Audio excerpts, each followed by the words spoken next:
Football বিশ্বকাপ দেখা কি হারাম? এখানে আপনারা অনেকেই আছেন বিশ্বকাপ ফুটবলের খোঁজ খবর রাখেন, আর অনেক আসামি আছেন যারা খেলা দেখেন। এই সমস্ত খেলাধুলা দেখা, ফলো আপ করা, এটা কি হারাম নাকি হালাল? এর চাইতে বেশি প্রাসঙ্গিক প্রশ্ন হলো একজন আখেরাতে বিশ্বাসী ইমানদারের সাথে এগুলো যায় কিনা। দুর্ভাগ্যজনক বিষয়, অনেক নামাজি কালামী মানুষ এই সমস্ত খেলাধুলার খোঁজ খবর রাখে। ভাইরা আমার, আমরা আসুন তওবা করি, আল্লাহর কাছে জবাবদিহি করতে হবে। কোরআনে কারীমে সূরা মুমিনুন 18 নম্বর পারার প্রথম সূরা, আল্লাহ তাআলা এই সূরাতে বলেছেন, জান্নাতুল ফেরদাউসের অধিকারী হবে যে মানুষেরা, যারা আল্লাহর কাছে কিয়ামতের দিন সফল ইমানদার হিসাবে উঠবে, সার্থক মুমিন হিসাবে আল্লাহর সামনে হাজির হবে। তাদের বৈশিষ্ট্য হলো ওয়াল্লাযীনা হুম আনিল লাগবি মুরিদুন, যারা অহেতুক ক্রিয়া কর্ম থেকে বেঁচে থাকবে।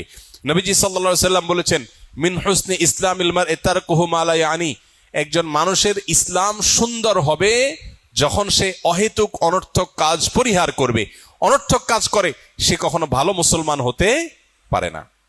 এজন্য ভাই, খেলাধুলা যেটা আমার পার্থিব কোনো উপকার বয়ে আনছে না, আখেরাতের কোনো উপকার তো নাই, এরকম একটা অহেতুক কাজের পেছনে শত সহস্র হাজার হাজার ঘন্টা বরবাদ করা, এই উন্মাদনার পেছনে লক্ষ লক্ষ কর্মঘণ্টা ধ্বংস করা, আমাদের শিক্ষা, আমাদের কর্ম, আমাদের অর্থনীতি, আমাদের সবকিছুর জন্য যেটা ধ্বংসাত্মক, যেটার আপাত দৃষ্টিতে কোনো উপকারিতা নেই বললে চলে, এরকম একটা উন্মাদনার পেছনে একটা জাতির বড় অংশ ঝাঁপিয়ে পড়বে, এর চেয়ে দুর্ভাগ্যজনক বিষয় আর কিছুই নয়।